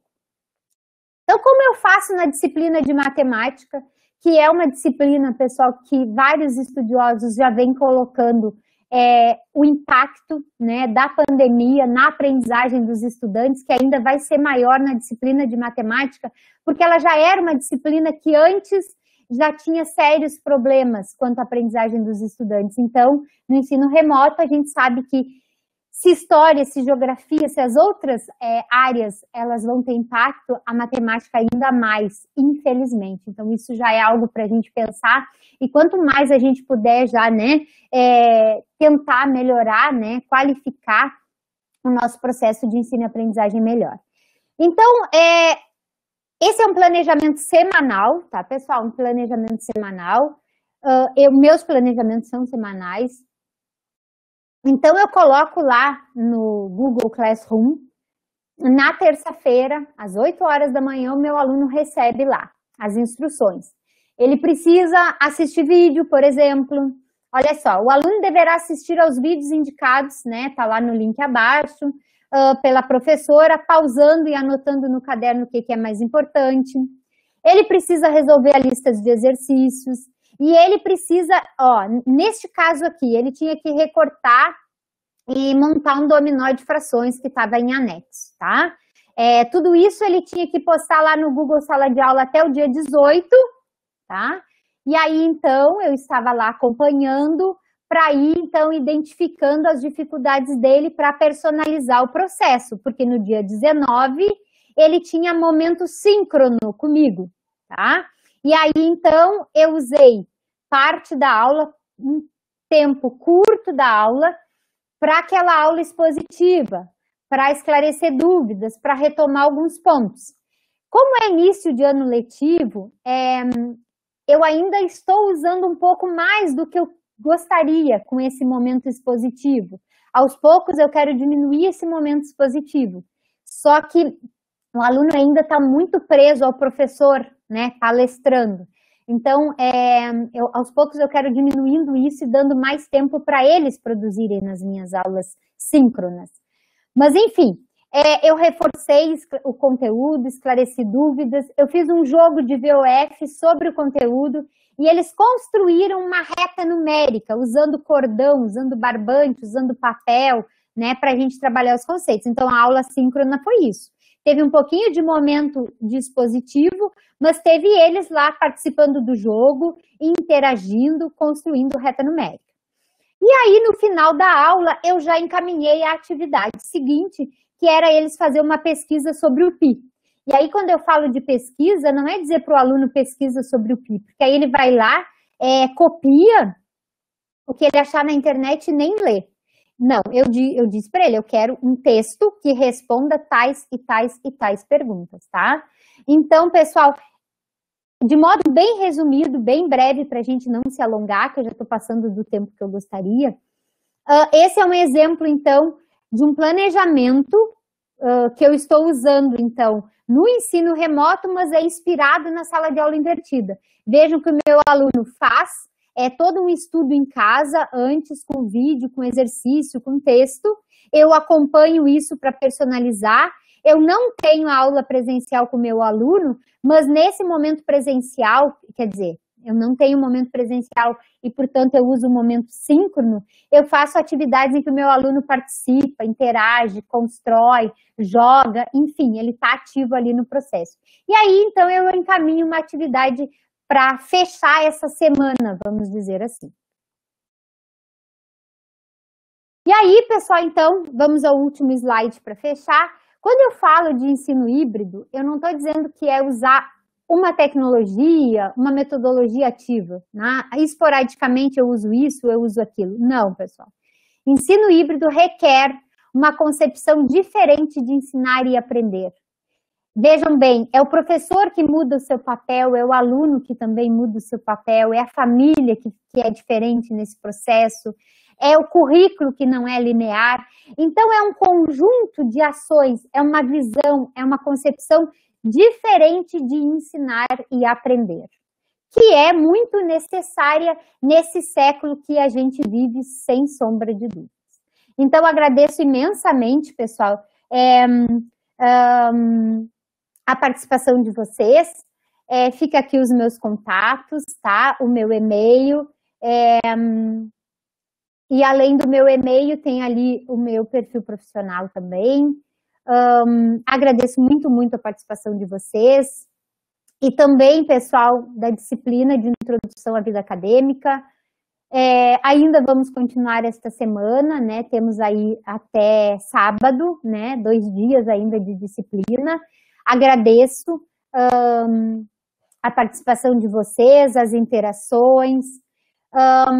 E antes de eu finalizar, o professor Luiz está me dizendo aqui que separou algumas observações que os alunos postaram. Se quiserem, posto aqui. Coloca aí, professor Luiz, então, o que tu separou para a gente fechar esse momento.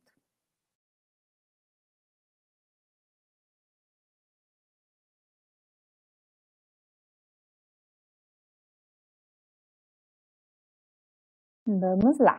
Ó, já estou vendo gente dizendo que é fã da sala de aula invertida. Então, vamos lá.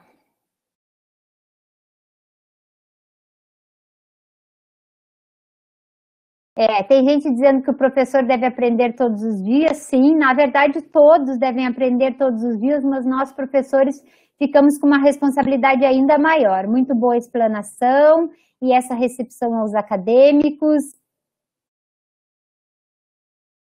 Aqui tem gente dizendo, né, que algumas regiões do Brasil, né, os alunos precisam acabar evadindo da escola para trabalhar. Sim, a nossa realidade ela é muito triste, né?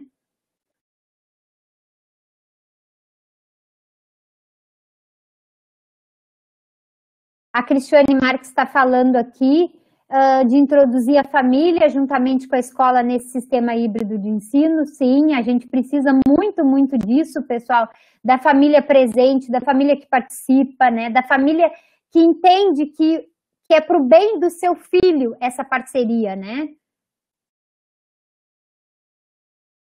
Olha, a Jennifer, ela está dizendo uma coisa muito importante, a observação dela, planejamento do tempo.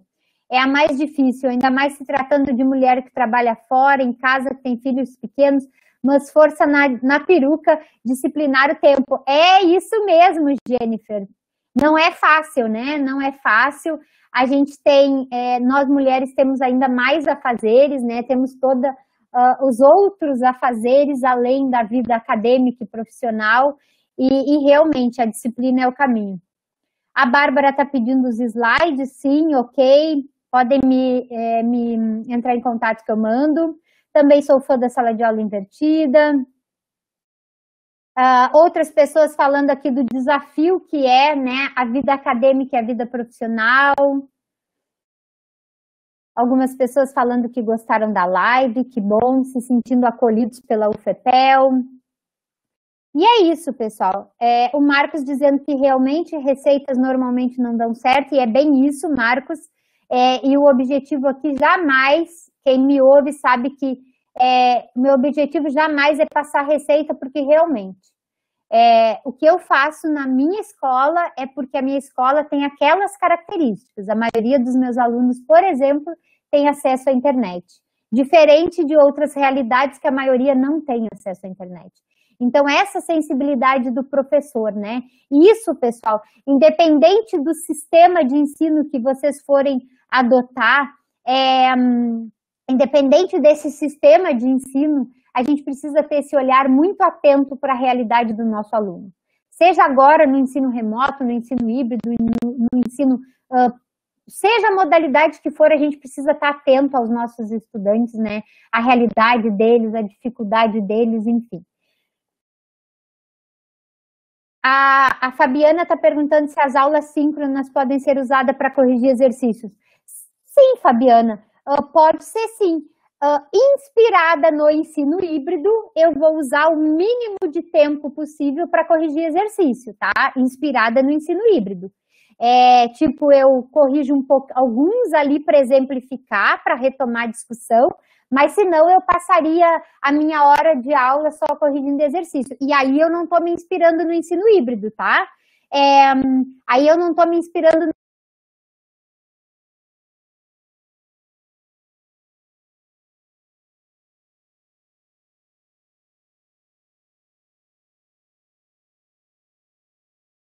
te inspirar no ensino híbrido e depois utiliza uma metodologia ativa.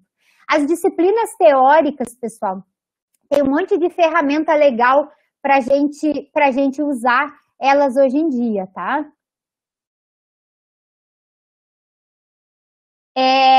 Deixa eu ver aqui. Quase 90% dos professores não tinham experiência com aulas remotas.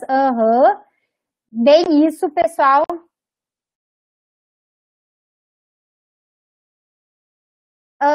Pessoal, o Luiz me trouxe uma pergunta da bibliografia.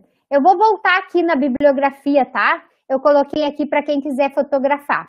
A minha maior referência aqui na bibliografia, pessoal, é esse segundo texto, tá? Esse segundo livro. Vou deixar aqui na tela para vocês fotografarem, mas eu também posso mandar os slides. Eu vou fazer assim, pessoal, vou colocar esses slides lá na semana 3, lá no fechamento da disciplina, tá? Combinado? Pode ser assim?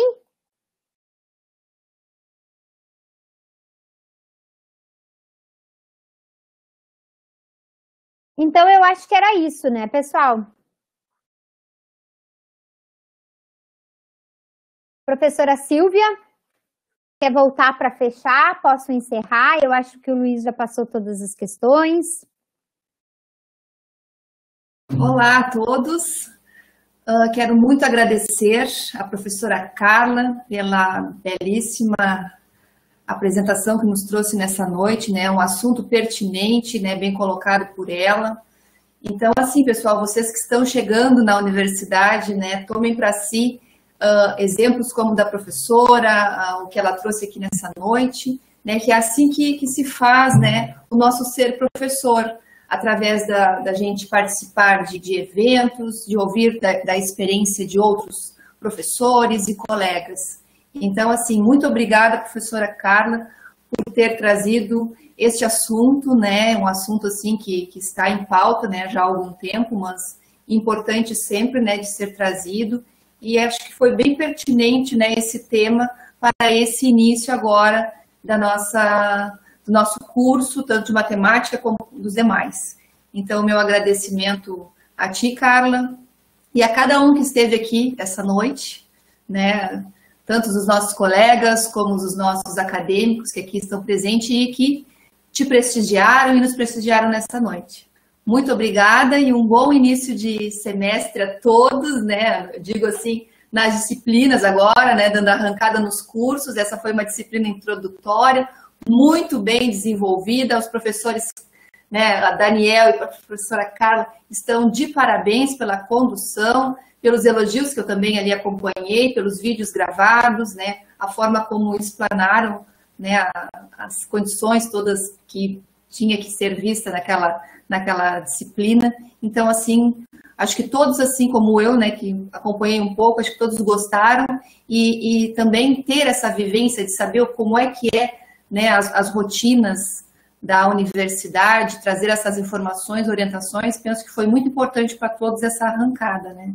É uma disciplina, assim, que veio a trazer bastante crescimento, informações nesse momento inicial da entrada do acadêmico no meio universitário, né? Então, muito obrigada a vocês dois e, mais uma vez, bem-vindo vocês todos à nossa Universidade Federal de Pelotas. Muito obrigada. Uma boa noite a todos. Boa noite, professora Carla. Boa noite, pessoal. Tudo de bom? Muito obrigada pela presença de todos vocês. Obrigada ao Luiz, ao João, por estarem aqui nos dando suporte técnico. Obrigada. Obrigada a todos. Boa noite.